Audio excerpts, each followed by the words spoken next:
Hello and welcome. These are horse racing selections for Friday, the 23rd of February. I am Flat Cap Callum, and I hope you are. I hope you are all very, very, very well. I think I lost my words there. All right, Friday. Lots of racing, busy Friday. I'm going to keep it simple. One bet, £10. So it's a half day stake. Five horses, one Sedgefield, one in Meydan, two at Dundalk, and one at Wolverhampton. That is the five. They're the best five I've got for you today. That's what I'm giving you. I went through it all quite late last night. I was originally going to plan to do a video on Thursday night, but ended up being out and about unexpectedly late, and I don't think you would have wanted me to have. Well, some of you would have wanted me to have done a video last night, but so I've got five. I did make one amendment on that first thing this morning because there was some price contraction. One price is halved, and I've left it, and that's the horse at Wolverhampton. I still think there's value in the price, even though it's halved, which is not ideal. Just would have been brilliant to have given it a 33 to 1 rather than 16 to 1. But yeah, the other ones have stayed steady, apart from one which has come in even by more than half. So I've taken that out and I've put in a different horse. So I'm happy with what I've got. I'm happy with those.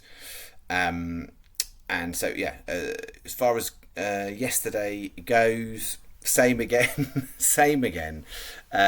We had a couple of places on the all weather out of the five.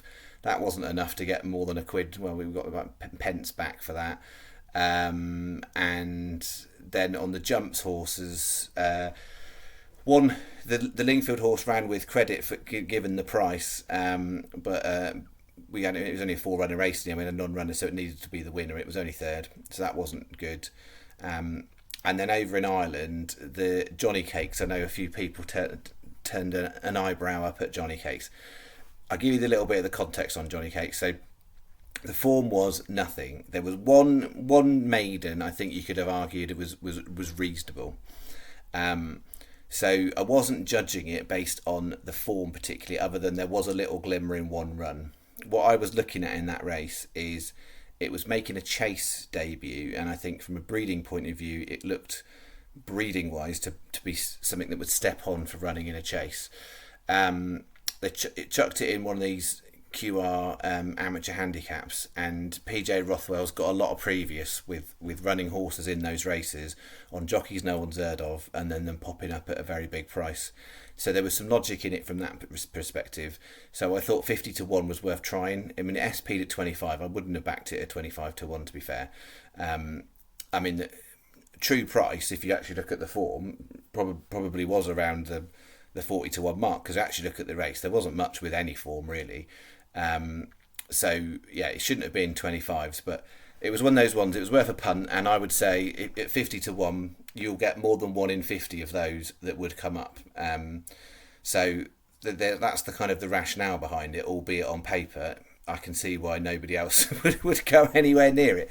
I mean, literally what pulled up at the sixth fence. I didn't actually watch the race, but what I've read in the kind of the blurbs and stuff online, it looks like it pulled up the sixth fence. So that's not even like, a horse didn't run very well. There's something wrong with it if it pulls up at the six fences. Like that's just pretty ridiculous. So, I wouldn't completely rule the thing out, to be honest. I mean, I probably wouldn't back it on the channel until I see some sort of turn of form, but I would not completely rule that horse out at some point. And then mentioned on the golf, we've had 3 duffers. We had Hurley Long, who retired over. He was on 6 overpass. There's something gone awry with him, and that was in the Kenya Open. In the Mexico Open, Francesco Molinari, who's our side bet, didn't do a great first round, so he's going to struggle to make the cut. And then on the Asian Tour, Joshua Grenfell Wood looks a bit off the pace, but still got potential to make the cut, I think. But Kevin Yuan is who was the value pick, has managed to get himself to the top of the leaderboard in round 2. There's still some players playing, so there's going to be a little bit of moving behind, but he may well end round 2 at top of the leaderboard. So that's the kind of where you want to be, but we're only at the halfway point of the golf tournament, so still a lot of golf to play. But we won't be getting excited yet. We'll see how round 3 goes. But yeah, can't complain to have him at a nice price.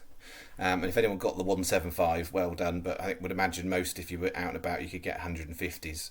So if you're on at 150s and he's top the leaderboard at halfway, give you a little bit of a mild cheer. But we've got no cash back yet, so we'll see how that goes. And then, yeah, so as far as Friday's bet, it'll be in the comment of this video. And I know I haven't done the tips the league rundown from last week. This sort of week's all just got a bit away from me in extra time. So the tips the league update will be on the tips the league video tonight, which will be Saturday selections. So the final video of the week will be tonight, and it will have Saturday stuff and last week's tips league. So I'm sorry if you are waiting with bated breath to find out who's top of the charts. What I might do, actually, I might put it in the comment of this video at some point, and then just talk about it on the next video. There we go. All right, have a good Friday. Thank you very much. Bye bye.